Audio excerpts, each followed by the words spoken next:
auf der Suche nach einem Wohnmobil, ja, mit dem Sie über Stock und Stein fahren können und anschließend die Einrichtung noch genauso ist wie vorher. Allradgetrieben.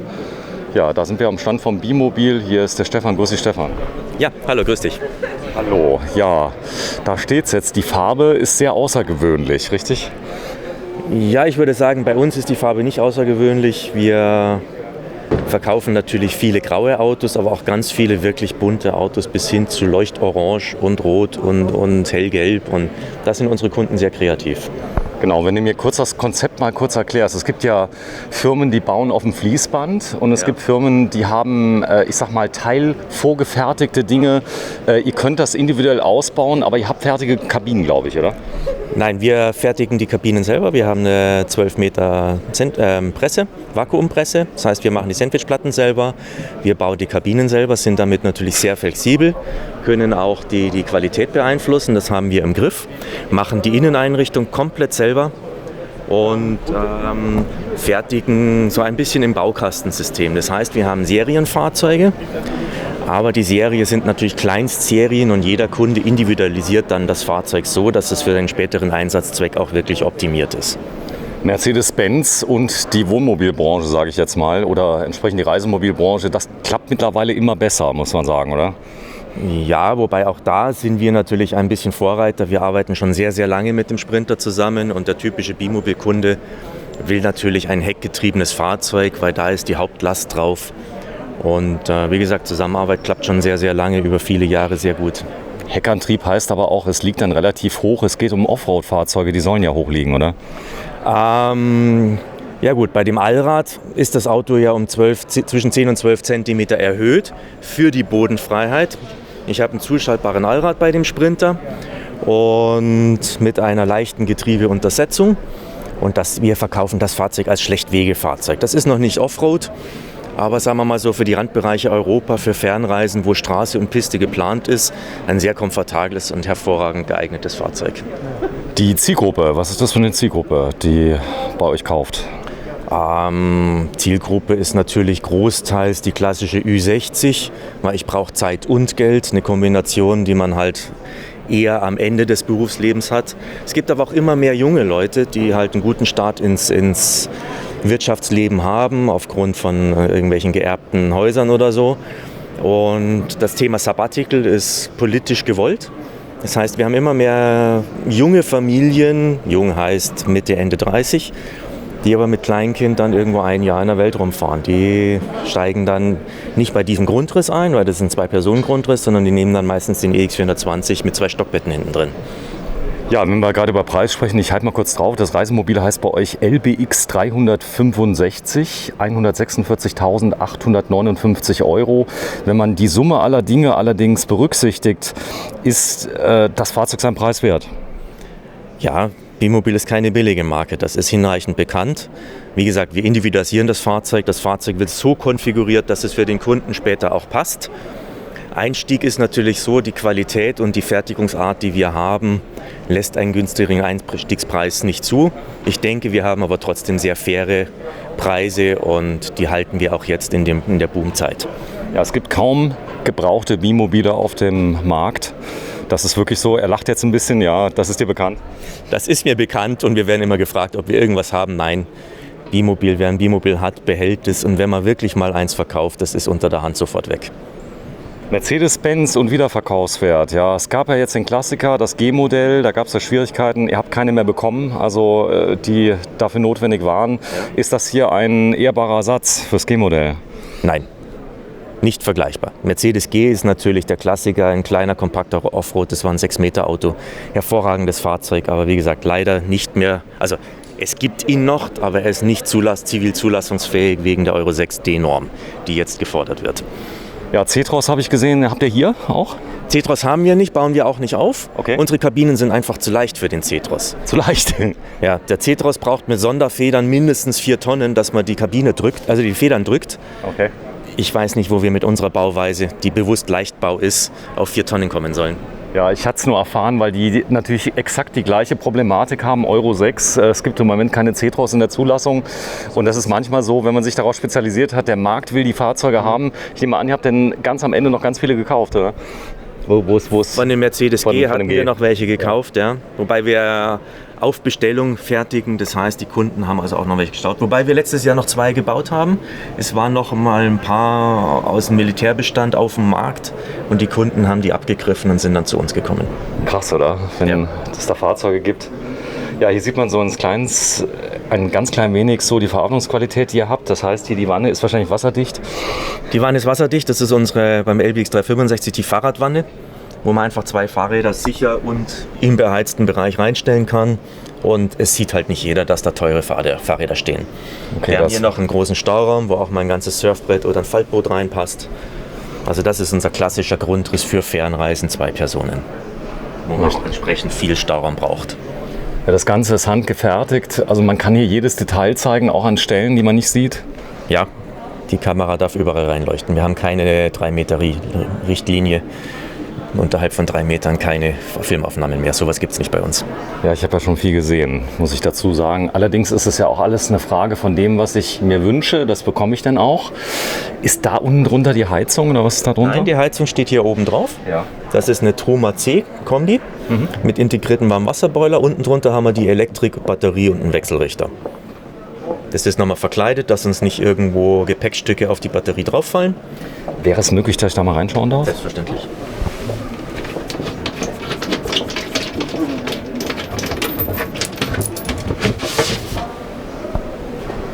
Noch Platz für eine zweite Batterie, falls der Kunde das dann auch wünscht, der das Auto irgendwann übernimmt. Ja, in dem Bereich ist Lithium-Ionen nicht so gefragt. Ich glaube, es läuft alles auf Blei, oder? Wir haben entweder Gelbatterien oder Lithium-Ionen, also LiFePO 04. Ja. Die Lithium-Batterien haben den Vorteil, dass wenn man die Energie anbietet, die auch sehr viel Strom aufnehmen. Das heißt, ich habe die sehr schnell geladen. Den klassischen Reisemobilbetrieb, wo ich wenig Strom für lange Zeit brauche, kann die Gelbatterie mindestens so gut. Da hat die Lithium dann nur den Vorteil, dass sie leichter ist. Wir haben aber auch im Unimog, können wir uns später anschauen, Lithium-Batterien drin mit einer 230 Volt Lichtmaschine, wo wir dann richtig groß Energie fahren können. So, da sind die Tanks, Frisch- und Abwasser? Frischwassertank ist hier im Zwischenboden, Ja. 200 Liter. Ja. Abwassertank ist auf der Fahrerseite direkt unter der Duschtasse, dass wir also über die Dusche direkt reingehen. Die Kanister sind eine Zweitwasseranlage fürs Trinkwasser. Ganz bewusst einfaches, primitives System, Tauchpumpe, zweiter Wasserhahn, Schlauch direkt ins Waschbecken rein, kann ich jederzeit austauschen, wenn ich es mir verkeimt habe. Wenn ich den schmutzigen Kanister habe, tausche ich ihn aus. Bewusst einfaches System für Trinkwasser im Auto, dass ich nicht ständig die ganzen Plastikflaschen rumfliegen habe. Ihr habt euch für Fahrzeuge entschieden, die man überall auch servitieren kann. Das ist, glaube ich, auch sehr wichtig. Das ist ganz wesentlich bei uns. Unsere Kunden sind weltweit unterwegs. Das heißt, ich brauche auch ein wirklich gutes Servicenetz, was Mercedes, Iveco und Toyota und so natürlich auch entsprechend anbieten. So, ich bin ja ganz neu, wenn ich ab und zu mal Fragen stelle, die 4x4-Branche mir dann verleidet. Der hat jetzt hinten 2 Reifen, da habe ich schon erfahren, wenn man ins harte Gelände geht, ist so die Zwillingsbereifung nicht so toll. Die Zwillingsbereifung ist ein Nachteil, wenn ich im weichen Untergrund bin. Sprich, durch die Zwillingsreifen ziehe ich eine zusätzliche Spur. Ich grabe mir die erste Spur mit dem Vorderreifen und mit dem innenliegenden Zwillingsreifen ziehe ich eine zusätzliche Spur und habe einen erhöhten Rollwiderstand. Und es besteht die Gefahr, dass ich mir Steine und Dreck zwischen die Reifen klemme und damit die Karkassen kaputt mache. Aber wie gesagt, das ist ein Schlechtwegefahrzeug und da habe ich natürlich über den Zwillingsreifen wieder die Ausfallsicherheit. Das heißt, wenn ich einen Reifenplatzer habe, dann habe ich noch gute Chancen, sicher rechts ranzukommen. Ja. Ja, so ganz kleine Details. Das hier ist ein Absperrhahn, nehme ich an. Ja, Frischwasserablasshahn. Der ist schön. Ihr seid schon wie lang jetzt am Markt? Bimobil gibt es jetzt seit 43 Jahren. Die Firma wurde von meinem Onkel 1977 gegründet. Und wir haben von Anfang an im Allradbereich gemacht. Aber unser Ziel ist immer, gute Reisemobile zu bauen, die überall auf der Welt funktionieren und wo es der Wohnkabine egal ist, ob ein Allrad drunter ist oder ob wir ein normales, in Anführungsstrichen, Reisemobil machen für alle Jahreszeiten. Ich zeige es mal gerade so von der Seite. Oben drüber habt ihr eine Reling laufen, die dient auch so ein klein wenig als Schutz. Das ist ein Astabweiser. Das heißt, wenn ich im Wald fahre oder dass die etwas dickeren Äste, dass die hochgehoben werden und nicht auf die Dachaufbauten, Dachluken oder Sattanlage oder sowas direkt draufklatschen. In Kalke habe ich gelernt, Echtglas ist ganz gut. Hier ist jetzt wahrscheinlich kein Echtglas drin. Nein, das sind die ganz normalen Dometic Sites S4 Fenster, die zu allen Jahreszeiten und allen klimatischen Bedingungen funktionieren. Wenn wir Echtglas nehmen, nehmen wir die Fenster von KCT, die sehr teuer und sehr schwer sind, aber natürlich, wir meinen, die besten Fenster auf dem Markt sind und deswegen arbeiten wir schon sehr lange mit denen zusammen. Das ist aber immer Kundenwunsch, der sagt, ja, ich gönne mir die Fenster. Ich glaube, bei euch ist ganz wichtig, dass die Fahrzeuge funktionieren bei extremer Kälte und bei Wärme. So, hier ist ja mal eine Tür. Ihr habt einen ganz normalen Schließzylinder eingebaut. Wenn man so hört mit dem, es soll ja Schlosshersteller geben, die so einen Generalschlüssel haben für alles. Das ist hier nicht so. Ich kann einbauen, was ich will. Richtig, hier kann ich einen Zylinder reinsetzen. Wir hatten sogar schon einen Kunden, der die Zylinder von seiner Hausschließanlage im Reisemobil hatte. Das heißt, er hatte nur noch einen Schlüssel fürs mobile Heim und fürs feste Heim. Sehr schön. Wenn du mal gerade so lieb bist, die mal zumachst. Ich würde die mal gern von außen sehen. Allein schon so ein kleines Detail hier, das Profil, was an der Seite drauf ist, das ist wahrscheinlich aus Kunststoff, oder? Das ist ein Silikon-Eckleiste. Das dient für die Optik und als leichter Rammschutz. Dicht ist die Ecke unten drunter. So, und das ist die Tür. Da hätte es ja auch ein klein wenig weniger Schrauben geben können, oder ist das auch Teil der Optik? Das ist Teil der Optik. Die Tür soll martialisch aussehen, um eventuelle Langfinger auch abzuschrecken. Dass man sagt, hier stehst du vor einer anderen Tür, hier brauchst du mehr Zeit und wenn er die sich nicht nimmt, dann haben wir schon gewonnen. Ja, das heißt, der schaut in das Nächste, richtig? Das heißt, das ist einfacher. Ja, es ist ein bisschen Egoismus unserer Kunden, dass man sagt, wenn, dann soll er sich woanders zuerst bedienen. Der weitere Vorteil ist, es ist recht hoch, man kommt noch nicht so einfach aufs Dach drauf. Ich schaue mal gerade, ob hinten eine Leiter drauf ist. Nein, ist nicht drauf. Die Rückfahrkamera ist drauf. Ein großes Fenster. Wir schauen uns das Fahrzeug am besten mal von innen an. Die Höhe hat natürlich schon Vorteile, oder? Absolut. Wie gesagt, man kann nicht jederzeit reinschauen. Man sieht nicht, ob irgendwelche Kameras oder wertvolle Gegenstände auf dem Tisch liegen. Man braucht eine Leiter. Also der Aufwand, hier reinzukommen, ist deutlich höher. Hallo Patricia. Hallo. Das ist jetzt ein Schlechtwegefahrzeug. Das heißt, du kannst damit auch auf dem Schotterweg fahren. Ja, richtig. Also sehr, sehr praktisch dieses Fahrzeug. Man kann ideal eine Safari-Tour durch die Wüste machen oder ans Meer fahren und man hat immer eine so tolle Aussicht, weil dieses Fahrzeug halt so hoch ist. Ja, ist was ganz anderes. Hier vorne ist ein Backofen, stimmt das? Hier oben? Das ist ein Gasbackofen, richtig? Ja. Mit schöner Schublade unten drunter. Nochmal eine Arbeitsplattenverbreiterung auf der anderen Seite. Also ich hatte eigentlich vor 11 Minuten zu machen, aber wir sind jetzt schon bei 12, weil die Details, die machen richtig schön. Wenn du es mal ganz hochklappst, dann macht es wahrscheinlich klack, wie es sein muss. Und das ist richtig schön. Das heißt, ich kann hier wahrscheinlich auch mehr wie 2,5 Kilo draufstellen. Ja, da passt auch mal ein voller großer Topf drauf. Vorne habe ich die Einstiegsstufe. Auf die Lasche vorne drücken. Genau. Geht das schon von drin? Hier? Ja, beide Seiten. Beide Seiten. Von unten nach oben. Ah ja. Einweisung, wenn ich gar keine Ahnung habe. Das hier ist ja auch eine Zielgruppe von Campern, die vielleicht noch gar kein Fahrzeug hatten hier.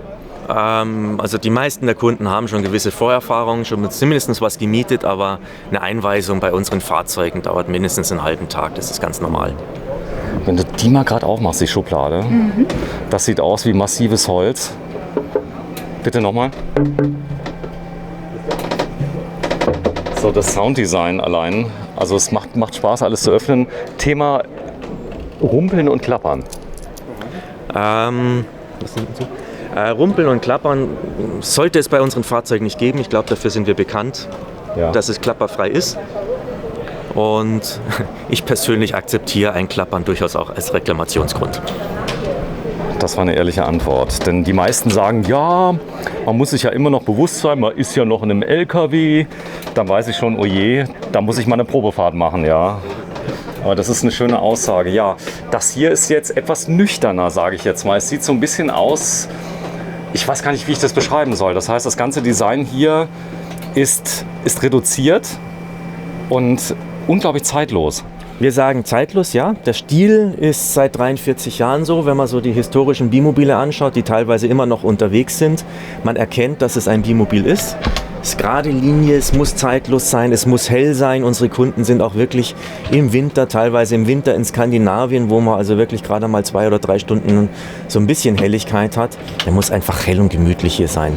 Freundliche Stoffe, da haben wir eine große Auswahl. Das ist reine Geschmackssache, welche Farbgebung ich in der Kabine mag. Aber es muss einfach wohnlich sein. Ich muss gerne nach Hause kommen.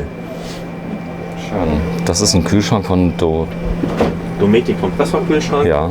Der CR110 mit etwas über 100 Liter. Auf der rechten Seite, genau. Der übrigens da oben noch einen Hebel hat, den kann man wahrscheinlich zumachen, dann ist er zu. Das ist die Stellung, wenn ich den Kühlschrank leer habe, dass er sicher leicht offen ist. Ja, das ist bei mir drauf. Dass er nicht ja, okay. Okay, das heißt, also das habe ich natürlich in so einer Fummelversion, ja, dass ich jedes Mal mit den Fingern rein rausgehen muss. Das ist hier natürlich eine Ausführung wahrscheinlich für solche Fahrzeuge. Wenn du es gerade mal auf und zu machst, ich muss mal den Sound mal und zu. Satt, oder? So soll das klingen, oder? So, hier oben Schalter. Ja, das sind ja mal Schalter. Ja, das haben wir vor kurzem entwickelt. Das ist für unsere Lumicoin Außenbeleuchtung. Hier habe ich den Panikschalter. Wenn ich hier drauf drücke, habe ich außenrum, inklusive, wenn vorhanden, der LED-Scheinwerfer Fahrlicht. Alles maximal hell. Das heißt, wenn irgendwo draußen was rumkruschtelt und ich gucken will, ob es ein Einbrecher ist oder nur ein Wildschwein, drücke ich hier drauf. Und ansonsten habe ich hier hinten Fahrerseite, Beifahrerseite die Umfeldbeleuchtung, die ich dann auch als Arbeits- oder Vorzeltleuchte nehme und dann auch dimmen kann. So, das habe ich schon gelernt. Hier die 2 Hähne, richtig? Richtig, der zweite Wasserhahn. In dem Fall geht er eben auf die Kanisterlösung. In einem anderen Fahrzeug ist der zweite Wasserhahn über ein Filtersystem, sodass ich immer die Möglichkeit habe, echtes Trinkwasser zu haben. So, da ist die Abluft. Patricia, wenn du die mal gerade auf 0 machst, dann ist mein Mikro ein bisschen leiser. Dankeschön. Das heißt, der zieht und saugt, der Lüfter? Ja, genau. Hat beide Drehrichtungen, zieht und saugt. Wir haben jetzt durch die Corona-Messe auf Absaugen gemacht, dass wir hier halt keine Aerosole in der Luft stehen haben. Im reellen Bereich, wenn ich hier koche, habe ich gleich meinen Küchenabzug. Sprich Fenster auf, Dachlüfter auf und dann sind die Kochdünste werden nach oben weggesaugt. Alkoven ist hier Pflicht, denn der Raum wird unglaublich erweitert. Das heißt, die maximale Nutzung des Fahrzeuges durch Alkoven. Ja, der Platz über dem Fahrerhaus wird optimal genutzt. In dem Fall, wie gesagt, das ist ein klassischer Grundriss von uns, den wir seit 25 Jahren haben. Längsbetten im Alkoven. Das ist was, wo unsere Kunden wirklich genießen, wenn sie Langzeitreisen machen. Das ist Schlafen wie zu Hause. Das Polster, das kann ich mir wahrscheinlich aussuchen. Ja, absolut. Ganz, ganz viele Stoffmuster. Und wie gesagt, Farbgestaltung, das ist eine rein individuelle Entscheidung. Ob ich jetzt Leder will oder bunte Stoffe oder ein bisschen triste oder reduzierte Stoffe, das ist rein Geschmackssache. Jetzt eine Frage, ist das hier jetzt ein Kundenfahrzeug? Nein, das ist ein Ausstellungsfahrzeug. Alle Fahrzeuge hier auf dem Messestand sind Vorführfahrzeuge. Okay, das heißt, die wären noch erhältlich oder sind die schon vergeben? Der ist noch nicht vergeben, aber schon reserviert. Okay, klasse. Ja, das sieht aus wie M-Books? Nee. Ja, echt? Das ist das M-Box-System. Das ist der Prototyp. Da waren wir in der Entwicklung oder sind wir in der Entwicklung mit Mercedes dabei. Und wie gesagt, das haben wir mal so ein paar Ideen von uns und unsere Philosophie an Mercedes gegeben. Und ich glaube, das wird ein sehr, sehr gutes System, wo man halt vom Fahrerhaus genauso wie von hinten alles bedienen kann. Vorteil später, ich habe ja ein doppeltes Display. Das heißt, ich kann im Fahrerhaus meine Klimaanlage schon mal anschmeißen, wenn ich sage, jetzt fahren wir noch eine Stunde. Und dass man dann schon mal mit einer kühlen Wohnkabine ankommt. Ich kann die Heizung schon mal hochdrehen, wenn man sagt, wir kommen gleich an. Das ist also wirklich eine ganz, ganz tolle Lösung und geht über den CI-Bus. Ich denke auch wirklich zukunftsträchtig. Das Ganze muss ja auch funktionieren. Das heißt, wenn ihr hier irgendwas einbaut, ich nehme an, Automotive funktioniert bei Mercedes-Benz, auch wenn das Display so schön ist. Wir haben selbstverständlich eine gewisse Redundanz. Das heißt, wenn ich das Brett wegtue, habe ich noch die Originalbedienung dahinter. Okay, das ist sehr cool. Ja gut, wir legen insgesamt extrem Wert auf Redundanz. Wir haben bei Fernreisefahrzeugen ganz oft ein doppeltes Heizsystem drin, dass man halt wirklich sagt, die wesentlichen Sachen müssen funktionieren. Ich kann mir nicht leisten, dass mir einfach eine Heizungbedienung ausfällt und ich deswegen eine kalte Bude habe bei minus 30 Grad Außentemperatur. Mhm. Tja, die Leute hier reinschauen und ich sag mal so in dem Preisbereich könnte ich mir jetzt auch ein Luxusreisemobil leisten, aber ich habe ja auch Luxus. Ich habe unglaublich viel Platz. Das ist also auch schon mal toll, oder? Es ist Platz, es ist gemütlich, es ist eine sehr, sehr gute Qualität. Und was ist Luxus? Für mich ist Luxus, das dabei zu haben, was ich brauche und was ich genieße. Für mich ist nicht Luxus Glasvitrinen und goldene Wasserhähnen, um es überspitzt zu sagen. Da ist jeder wahrscheinlich so, wie er will. So ist es. Und das ist ja auch so ein Club. Das heißt, also wenn ich so ein Fahrzeug kaufe, fahre damit auf einen Platz, bin ich meistens umringt. Aber wenn ich auf einen zweiten Bimobiler treffe, dann geht es erst so richtig ab, oder? Ja, das ist unsere Erfahrung. Auch wenn ich selber unterwegs bin. Also wenn ein zweites Bimobil da ist, dann steht es auch bei uns in der Nähe. Das ist echt schön. Also hier innen ist es hell. Das heißt, das gefällt auch Kindern, oder? Absolut. Es ist auch kinder- und hundetauglich, ja. Es ist so robust und es ist abwischbar. Wenn mal die kurzen sehr schmutzig hier reinkommen, dann ist es halt so vom Sandspielen am Strand. Ja, da ist wahrscheinlich der Aufstieg. Schade, dass er im Weg steht zur Tür. Man kann ihn wahrscheinlich gar nicht einklappen. Ich denke doch. Ein einfacher Handgriff und die Treppe ist weg. Genau, wenn du mal so lieb bist, das ganz langsam machst, finde ich. Ganz langsam? Ja, die Leute, die wollen das unbedingt sehen. Jetzt habe ich eine barfußtaugliche, bequeme Treppe. Barfußtauglich und bequem. Ja, die Hühnerleitern sind barfuß nicht so toll. Und hier stimmt, kann ich ja. halt richtig schön drauf treten. Ein Möbelstück. Hier vorne habe ich auch einen Haken, der ist rund, damit man sich nicht gleich komplett aufspießt, wenn man da ist. Ja, ist schön auch hier mit dem Schieber, der da ist. Ja. Klasse. Ja, und da ist der Durchgang. Wir kommen zum Fahrerhaus. Gibt es die Kabine auch als Fernreisekabine, die gleiche? Vom Fahrerhaus? Nee, hier diesen Bau hier. Das ist ein Fernreisemobil. Okay, das Ich kann heißt, aber mir aussuchen, ob ich auf dem Sprinter oder auf dem Iveco Allrad aufbaue. so, wenn ich jetzt hier reingehe, da habe ich natürlich das neueste Design von Mercedes-Benz drin. Ich glaube, was den Leuten unglaublich entgegenkommt, auch Leuten, die gerne noch ein G-Modell hätten. Wie ist so die Reaktion von den ganz Eingefleischten, die das sehen? Nein, also die Leute, die den Sprinter nehmen, die genießen den Komfort, die wollen das Pkw-ähnliche Fahrgestell haben und die fahren sehr, sehr viel. Also das ist schon das richtige Auto für die Zielgruppe Sprinter. Die Leute, die eingefleischte G-Fahrer sind, die gehen erfahrungsgemäß eher in den Richtung Iveco oder nehmen sich einen LKW.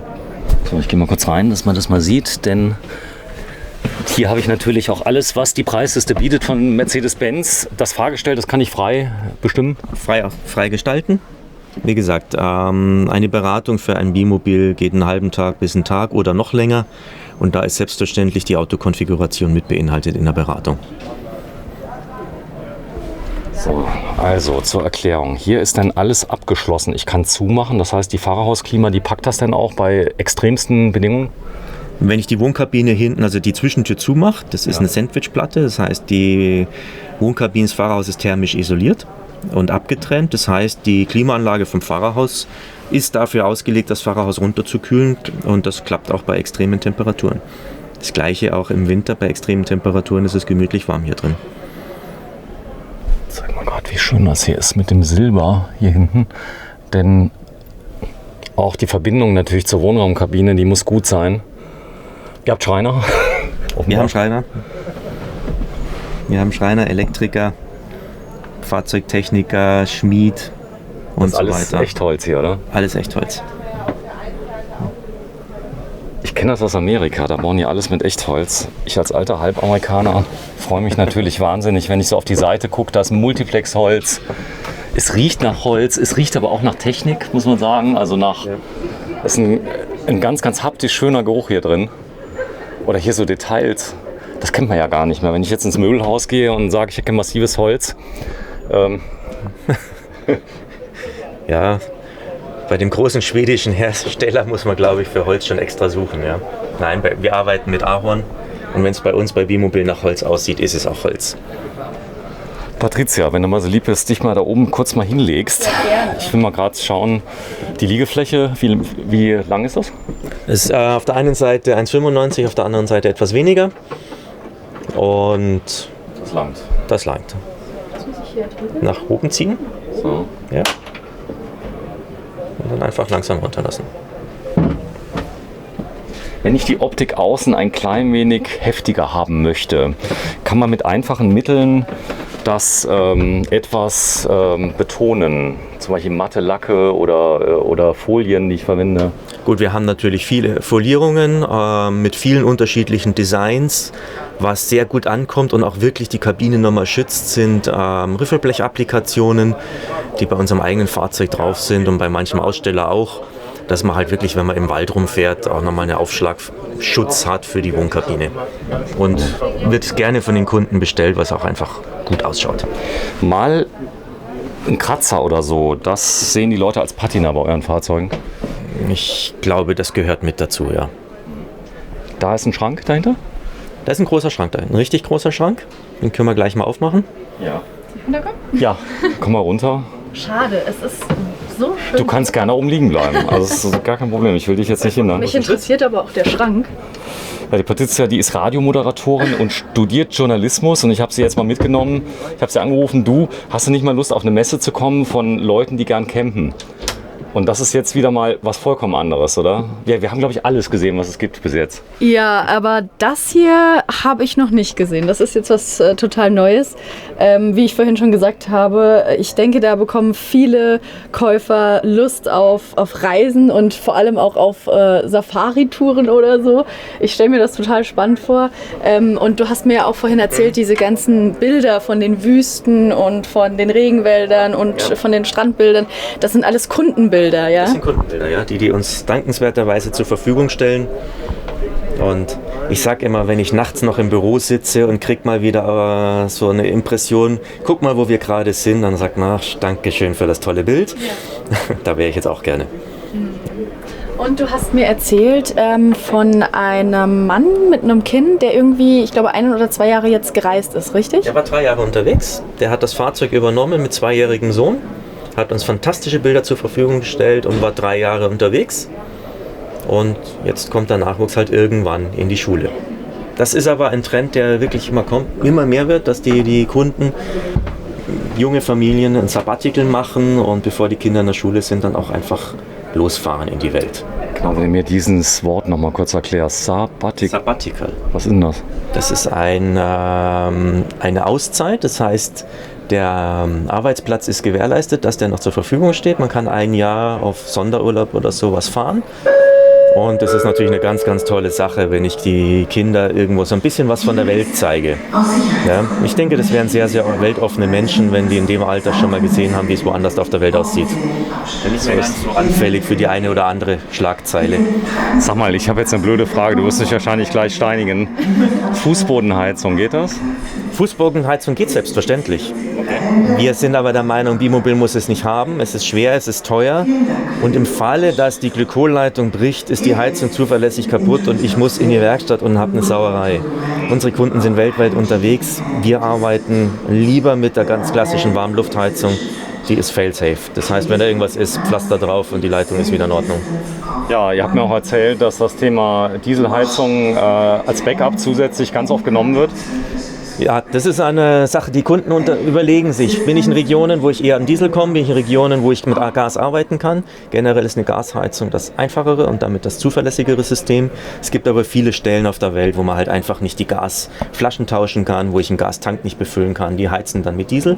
Wir empfehlen immer ein redundantes System. Sprich, ich habe das Hauptsystem auf Diesel oder Gas und das Zweitsystem mit reduzierten Auslässen auf dem jeweils der anderen Energiequelle, sodass ich immer eine warme Bude habe, selbst wenn mal das Hauptsystem ausfällt oder ich nicht zu wenig Diesel im Tank habe oder Gas nicht kriege. Ja, da unten ist ein Loch drin. Man kann da reingreifen oder was hat das? Kann da reingreifen? Ja. Das ist einfach eine herausnehmbare Stufe. Ziehen? Nur Mut? Nur Mut. Nee, es ist alles, es passt halt alles auf einen Millimeter, oder? Ja.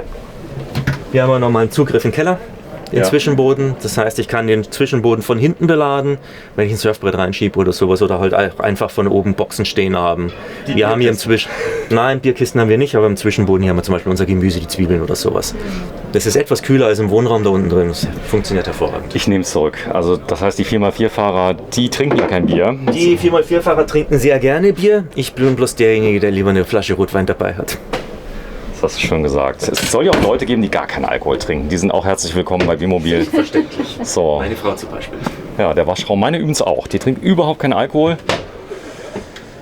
Ich bin gerade auf die Stufe getreten. Das hat so klack gemacht, ja. Richtig Weil schön. sie sauber eingelegt war, jetzt ist sie wieder drin. Ja. Und die klappert nicht. Nein, um Gottes Willen. Wie krass. Das heißt, die Duschwanne ist wahrscheinlich so geformt, dass das Wasser immer abläuft?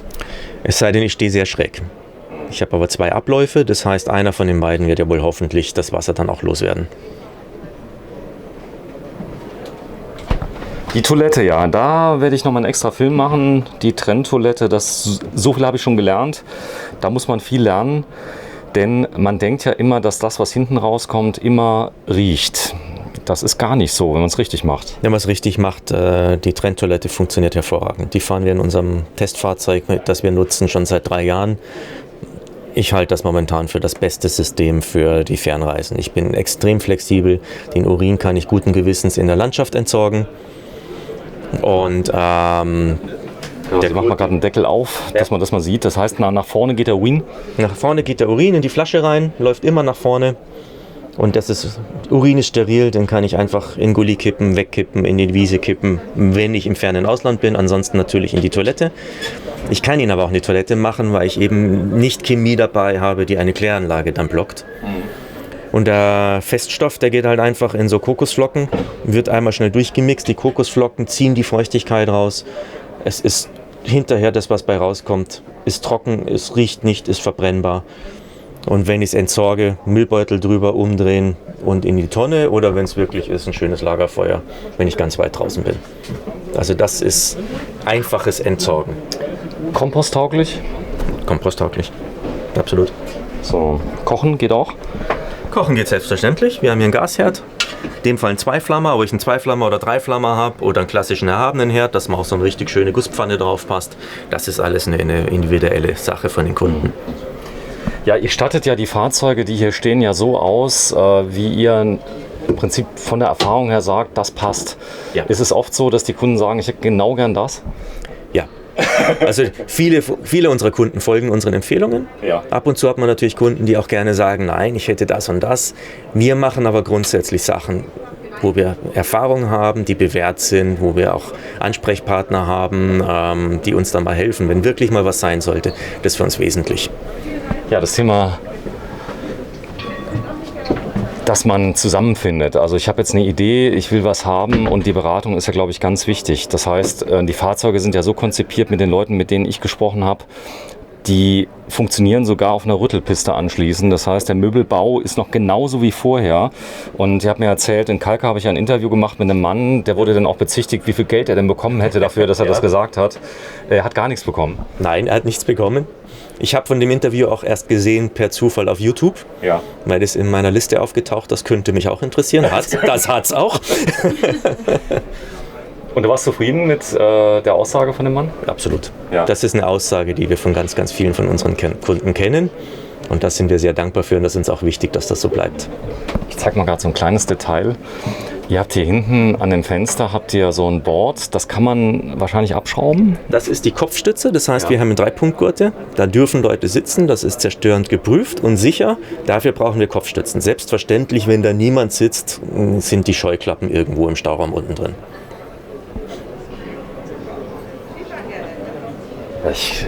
Ich komme überhaupt nicht drüber weg über dieses M-Box-System, was ihr hier eingebaut habt. Denn ich habe gewusst, dass man es auch splitten kann, aber ihr habt das gut gemacht. Unten drunter, was ist da drunter? Da geht es direkt in den Stauraum runter. Ja. Hier habe ich wieder Blick nach draußen und zu den Boxen. Ob man hier jetzt nochmal einen Zwischenboden macht, von oben beladbar oder hohe Sachen reinkommen. Kundenwunsch. Das ist Kundenwunsch. Genau, wenn du mal gerade zumachst, ich will mal das Geräusch. Nochmal bitte. Ich könnte das den ganzen Tag hören. Krass. Ja, das ist natürlich klar, dass da nichts klappert. Und da oben, wenn du mal gegen so einen Schrank mal so ein bisschen mit der Faust.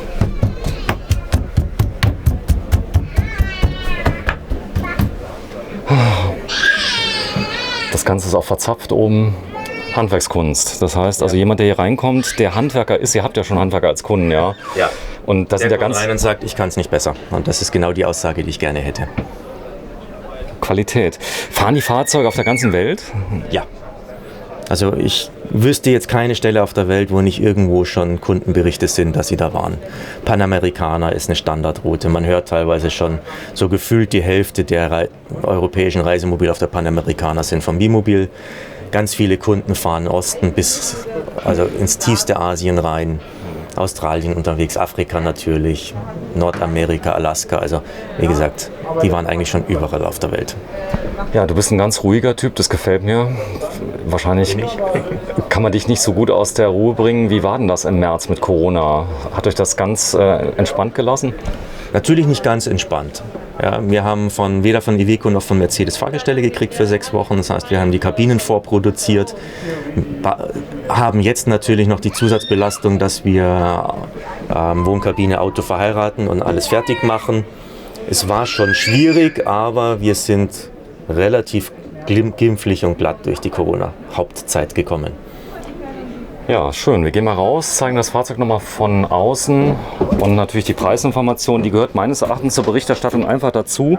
Es gibt nichts Schlimmeres, wie wenn ich so ein Fahrzeug sehe, kann kein Standbild machen, was die Ausstattungsliste ist. Ja, das hier ist die Zusatzausstattung, was drin ist. Ihr sagt ja auch, alles was sinnvoll ist, wird ja verbaut. Das heißt, ihr gebt ja auch Empfehlungen, was man unbedingt reinmachen müsste, oder? Ja, das ist also eine Hauptteil der Beratung, dass man einfach die Konfiguration von dem Auto macht. Was brauche ich? Ich sage immer, die eierlegende Wollmilchsau funktioniert, ist aber teuer und schwer. Und wenn man sagt, nein, ich bin eher Nordlandfahrer oder eher jemand, der in die Hitze geht oder so, kann ich das Fahrzeug natürlich schon in der Richtung auch optimieren. So, inklusive 19% Mehrwertsteuer, 183.172. Der wäre eventuell dann noch mit 16 zu kriegen. Nein, weil wir brauchen ihn noch bis nächstes Jahr. Als Vorführer? Als Vorführer. Wir können ihn leider nicht dieses Jahr abgeben. Denn das ist ein Prototyp, ihr wollt noch ein bisschen testen und ihr braucht ja auch Fahrzeuge, damit ihr Fahrzeuge verkaufen könnt, oder? Genau, wir brauchen Vorführer, das Fahrzeug ist zugelassen, soll auch nochmal der Presse zur Verfügung gestellt werden, dass die da mal für ein paar Tage wegfahren können. Auch gerade mit dem M-Box-System, dass das nochmal ein bisschen bekannt gemacht wird. Also das Auto muss noch ein bisschen als Vorführer arbeiten. Ja, ich bin ganz begeistert. Ihr habt eine Geschäftsführerin, die will nicht aufs Bild. Die ist ein klein wenig kamerascheu. Die Hälfte der Geschäftsführung ist ja auf dem Bild. Sehr schön. Wie ist der Name von der Geschäftsführerin? Vorname? Stefan von mir und Sabine von meiner Frau. Und die Sabine von deiner Frau. So ist es. Ihr macht das zusammen mit ganz viel Liebe, richtig? Wir machen das, so ist es. Und viel Zeit, viel Liebe und viel Begeisterung, ja. Wir leben das. Letzte Frage. Jetzt sind wir ja hier auf dem Salon jetzt in Düsseldorf. Ja. Das heißt, das war ja noch gar nicht so klar, noch vor 4 Wochen, ob der stattfindet. Richtig. Das war wahrscheinlich für euch Bangen pur, oder? Das war so manch ein Abend Diskussion, ob wir teilnehmen wollen oder nicht. Und wenn wir teilnehmen, wie wir es machen, wie wir den Stand gestalten. Und wir haben uns dann dazu entschieden, dass wir es machen. Und wo der berühmte Point of No Return war, da haben wir uns auch drauf gefreut und haben entsprechend geplant. Und ich denke, unser Stand ist schön locker, Sicherheitsabstände sind gut einzuhalten. Also wir sind zufrieden, wie es bisher läuft. Ganz Europa schaut ja auf die Messe. Ich denke, das Konzept von der Messe ist wirklich gut. Hier wuseln überall Guides und Guards rum. Nur wir dürfen jetzt mal ausnahmsweise die Maske ausziehen, falls Leute mal fragen. Abstand muss eingehalten werden. Das ist schon vorbildlich, ja? Es funktioniert sehr gut. Also wir sind sehr zufrieden und beruhigt. Es wird gut überwacht, man muss nicht selber der Böse sein, das übernehmen die Guides, die hier unterwegs sind. Wobei, die haben ganz wenig zu tun, die Leute sind sehr vernünftig. Vielen Dank, Stefan Christner von Bimobil von Liebe GmbH in Oberframmern. Wo ist das denn? Das ist 20 Kilometer südöstlich von München. Dankeschön. Bitte schön.